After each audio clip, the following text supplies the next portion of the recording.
تو دریا کے دوسری طرف جو بادشاہ آج کے زمانے میں پایا جاتا ہے وہ دجال ہے۔ ملاحوں کے لیے وہ کشتی کیا ہے؟ ملاحوں کے لیے وہ کشتی ان کے روزگار کا ذریعہ ہے، اس کے تھرو وہ اپنی روزی روٹی چلاتے ہیں، ان کے لیے وہ ان کی ٹرانسپورٹ بھی ہے۔ اس کو اس کشتی کو توڑ دینے سے وہ بادشاہ کے قابل نہیں رہی تھی، تو آخر الزمان میں اگر آپ چاہتے ہیں کہ دجال سے اپنے اثاثوں کو بچا لیں،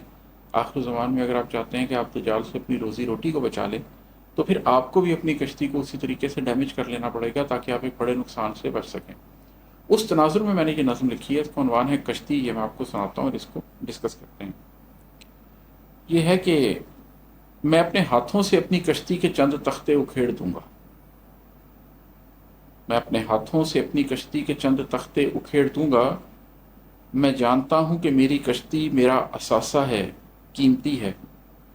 میں جانتا ہوں کہ میری کشتی کسب ہے میرا، کمائی بھی ہے، مجھے پتا ہے کہ اپنی کشتی کے بل پہ دریا میں تیرتا ہوں، مجھے پتا ہے کہ دو کناروں کو صرف اس سے ہی پاٹتا ہوں، مجھے خبر ہے کہ ٹوٹی کشتی میرا ہی نقصان ہے، مگر میں اب اپنے ہاتھوں سے اپنی کشتی کے چند تختے اکھیڑ دوں گا۔ اس بند میں ایک ریئلائزیشن ہے کہ مجھے پتا ہے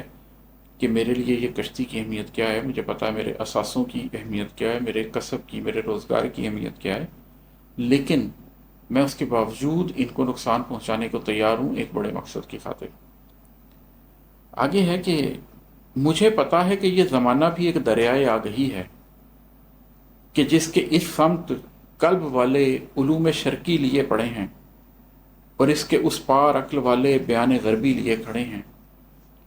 میں اس زمانے کے مشرقی ساحلوں پہ رہتا ہوں، اس لیے میں خرد کو کچھ اور کہہ رہا ہوں، جنوں کو کچھ اور کہہ رہا ہوں۔ میں مشرقی ساحلوں کے اوپر بڑی سہولت سے رہ رہا ہوں، مگر مجھے زیست کے سفر میں کبھی کبھی رزق کی خبر میں، کبھی اندھیرے کبھی سحر میں، اما کے موسم میں اور ڈر میں کئی برس مغربی کناروں سے واسطہ پڑ چکا ہے اب تک۔ یہاں بات یہ ہو رہی ہے کہ جیسے ایک دریا ہوتا ہے اور وہ بہہ رہا ہوتا ہے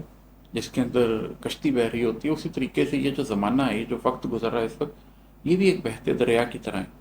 زمانہ قدیم سے زمانے کے بارے میں یہ تاثر پایا جاتا ہے کہ زمانہ وقت ایک بہتے دریا کی مانند ہے۔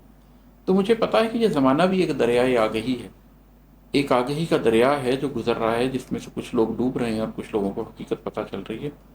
کہ جس کے اس سمت قلب والے علوم شرقی لیے پڑے ہیں۔ اس دریا کے ایک طرف تہذیب مشرق ہے